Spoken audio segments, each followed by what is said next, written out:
with so much excitement last year. The championship and a tie. Tony wins with the most wins.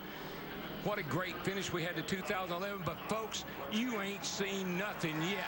Get up on your feet. Boogity, boogity, boogity. Let's go racing, boys.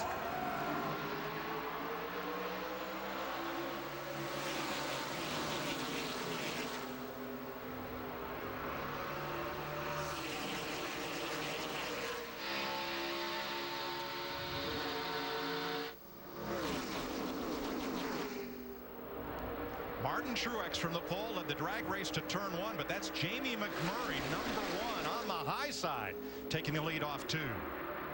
He got quite a push from Dale Earnhardt Jr. in that 88 car when they took the green flag here on the start-finish line area. Joey Logano locked onto the back bumper of Earnhardt, and he goes to the lead entering turn 3.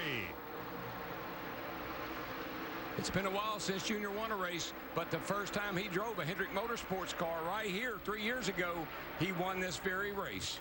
3 wide off turn 4. Around a complete lap 1. Dale Earnhardt Jr., Joey Logano, Martin Truex, McMurray side by side with David Reagan. Yeah, I've been watching that outside line. I see Kevin Harvick in the 29 car with his teammate Paul Menard in the 27. They started way at the back of the pack. They've been working that high side.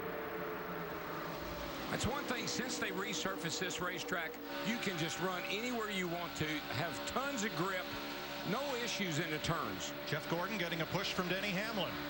You're watching from Kevin Harvick, 29. Way on the high side, McMurray comes up to cover Harvick. That leaves Jeff Burton in the middle. In 31, the cat car. Larry, Harvick runs this race like Dale Earnhardt did. I mean, what do we call him, the closer? And you got to get the job done in a hurry in this race. He is wasting no time getting to the front. Yeah, Kevin Harvick started back in the 22nd position, and we've only run 2 laps, and he's worked his way to the front. I always thought that's what made Dale so great in this race. He was impatient. He didn't wait on anybody. And if you didn't go, he'd make you go. Riding with Carl Edwards. And now Harvick gets up to the back bumper of McMurray. No contact. But McMurray squirts ahead of Martin Truex on the outside. Still a lot of 3 wide in the middle of the pack. Yeah, and you notice not a whole lot of pushing either. I mean, everybody's got a little gap. Everybody's being pretty respectful of each other right to this point anyway. Jimmy Johnson audio. The 34 car has David Reagan in it. The 55 is Michael Waltrip. Remember, the 15 is Boyer. And the 22 is Allmendinger. So many changes this year. Drivers need a scorecard. Yeah, could you replay that a couple of times so we can remember? McMurray to the front for Chip Ganassi. Jamie McMurray, past champion of the Daytona 500, puts his #1 in the wind and drops it down to the bottom of the racetrack in front of Earnhardt. That one car, Larry, pretty stout piece, I tell you. Took off and led the thing, and here he sits leading it, coming to the line. Yes, he is, but I'm looking back there. They are 3 by 3 by 3 by 3. This is the kind of pack racing Daytona fans have long been familiar with, and it's a 2-car breakaway. Can McMurray and Logano get away from this field? Doubtful. How long will it take them to run him down? There have been so many aero changes made in these cars. The rear bumper's been extended down to cut the airflow out from the car down some. The rear spoiler's smaller. Lots of aero changes. Hang on, Jamie. You've just been freight trained on both sides. But he jumps back down to the bottom behind Dale Earnhardt Jr. in 88. They cut him a break and let him in. Yeah, he knew better than to close that door because 88 was coming. And Middletown, Connecticut's Joey Logano forges to the front. Michael Waltrip on his bumper, and Harvick is right there in 3rd. And Mikey started back in, like, what, 22nd, I think it was. And here he is. So you always worry about where you start in these races. At Daytona, it really doesn't matter. The draft is so effective. Martin Truex to the top spot.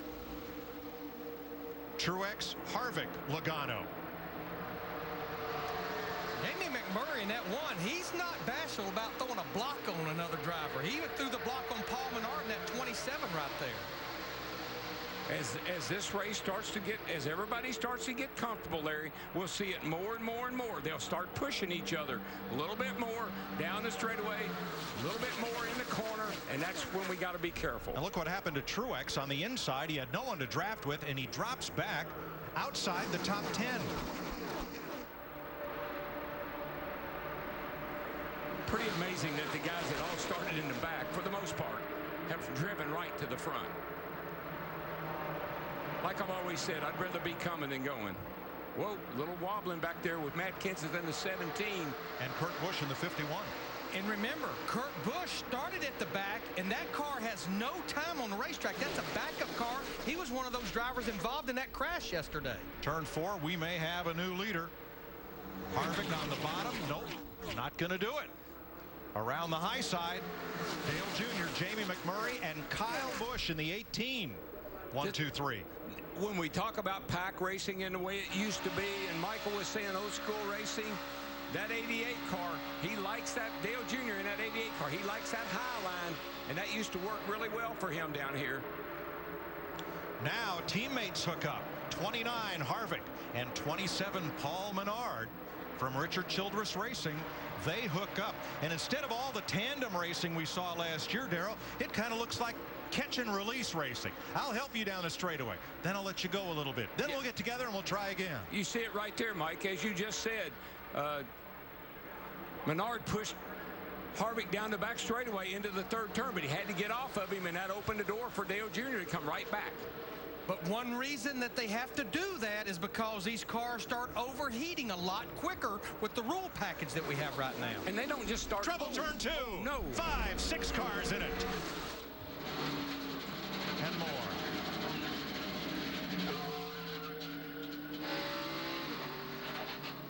The dreaded consequence of pack racing is the big one.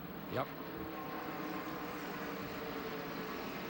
Paul Menard, the 11 of Denny Hamlin. I can't even tell whose car that is. That's actually David Reagan in the 34.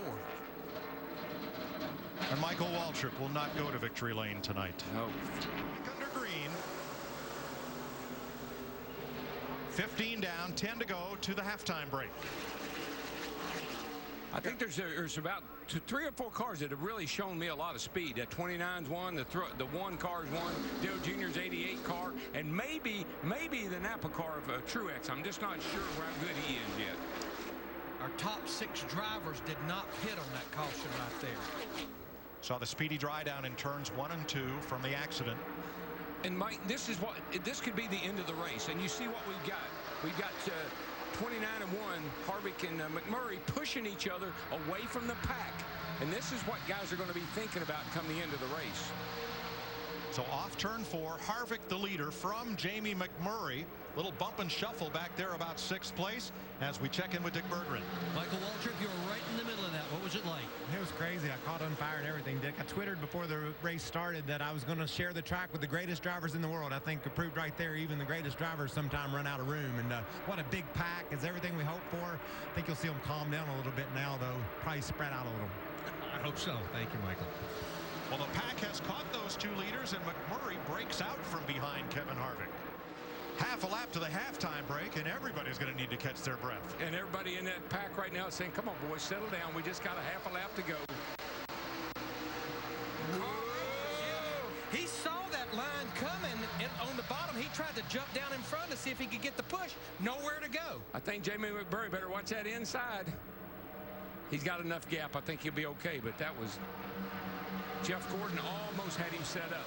Jamie Mack leads the 25th lap from Jeff Gordon, Kevin Harvick, Kyle Busch, and shootout rookie Marcus Ambrose. Double file restart. Jamie McMurray, Jeff Gordon on the front row, Kevin Harvick, Kyle Busch, Marcus Ambrose up to 5th, Carl Edwards, just the way they finished the first segment. Green flag in the wind. 19 cars on the lead lap as we restart. Now, Jeff Gordon is starting up there on the outside of the front row. If he does what he normally does, which right now he isn't, he would fall back a little bit and then come on at the end like we saw him do at the end of that first 25 laps. That's sort of how he likes to run these races. Got a pretty good push from Kyle Busch and that 18 car from the minute the green flag waved right there. Yeah, right now, Larry, he can't fall back. He's got to go forward. He got no choice. Danica watching from the spotter's perch, high atop the Daytona Tower, the Sprint Tower here. 31 of the 75 laps. His teammate Carl Edwards in tow, then Clint Boyer. Whoa, Boyer around off the bumper of Martin Truex, and he's going for a ride. I think he's all right. He's out through the grass. Caution on the speedway. See a little steam coming out of that thing too, Larry. Green flag. Darrell, I'll be anxious to see what happens here. We talked about practice yesterday. McMurray in the 1, his teammate Montoya in the 42. It's taken them a while, but they have found each other right there in that outside line. And you can see McMurray in the 1 is staying right with Montoya. Yeah, quite honestly, they didn't work well together in practice. It'll be interesting to see because they really discussed pushing each other and how they were doing it. Juan, I don't think was all that happy, but I think right now he's probably pretty thrilled. And look at them change lanes and stay hooked up from the top to the middle to the bottom and back to the middle. Montoya to the lead.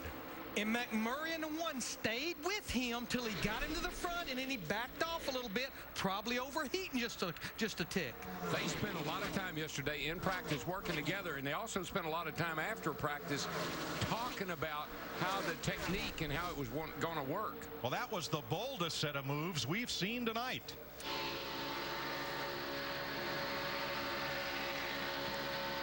From Jimmy Johnson up high as Edwards and Stewart in the 14 go by on the bottom. But it looks like what has happened, Darrell talked about it earlier, Montoya in the 42 in the middle, the sucker hole falls all the way back from leading the race almost outside the top 15. Easy come, easy go. Not so easy. Dale Earnhardt Jr. back to the lead where he started the night, and just prior to getting the lead on the right of your screen, see the National Guard card behind Montoya. Whoa. Careful.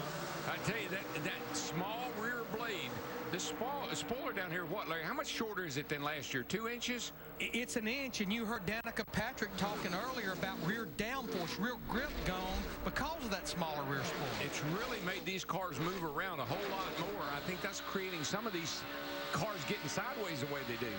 Harvick and Ambrose side by side. And on the bottom, Kyle Busch trying to work his way back toward the front. Because we've been watching him during commercial break. He was starting to overheat back in the pack. There goes Kyle Busch in the 18. Oh, and he almost saved it, and he did. Oh, my goodness. He's one of the few drivers that could drive out of that right there. Yeah, but look at that front valence there. Going down on the flat and coming back up may have damaged that car. He damaged the nose a little bit, but that's a lot better than knocking them M&Ms off the side of it. Stuck at 3.6 seconds behind race leader Greg Biffle as they try to close in on the front 10 with 21 laps. Trouble turn 2. Dale Jr. is there. I see him. See the 29 car. Kenseth in the 17. Truex is in it. That's a bunch of torn up cars right there. Logano. Oh, boy. That is Martin Truex. Dale Jr. Kevin Harvick. Matt Kenseth. That's his second wreck of the night. Harv's car is killed. Uh-oh. You better shut that baby off. No, taillight, you're on fire, Kevin. Yeah, get out of that thing, man. Yeah, turn left to the fire truck here. He's trying to get to the fire truck. Yeah, that's not something to play with right there. Logano, could you tell that there was another car pushing you? How much does a guy have to hit you to spin you out here? Right now, I mean, these cars are they're going pretty fast around here, and it just depends where you get hit and how hard you get hit. It seems like I got hit once, then I got a little bit free, and it just moved him to my left rear side of my bumper, And then when he hit me the second time, it started me spinning out, and then it just carried me around. So it's unfortunate for our Home Depot team. I felt like we had a pretty good car. You know, we're up there up front pretty much the whole race, you know, up in the top 5 throughout the whole race there. And just wanted to ride right there in third place for the end of this thing. And man, right when you thought you're all right to ride and be all right, it just got turned around. NASCAR on Fox. Crank it up with the new year. Whoopee!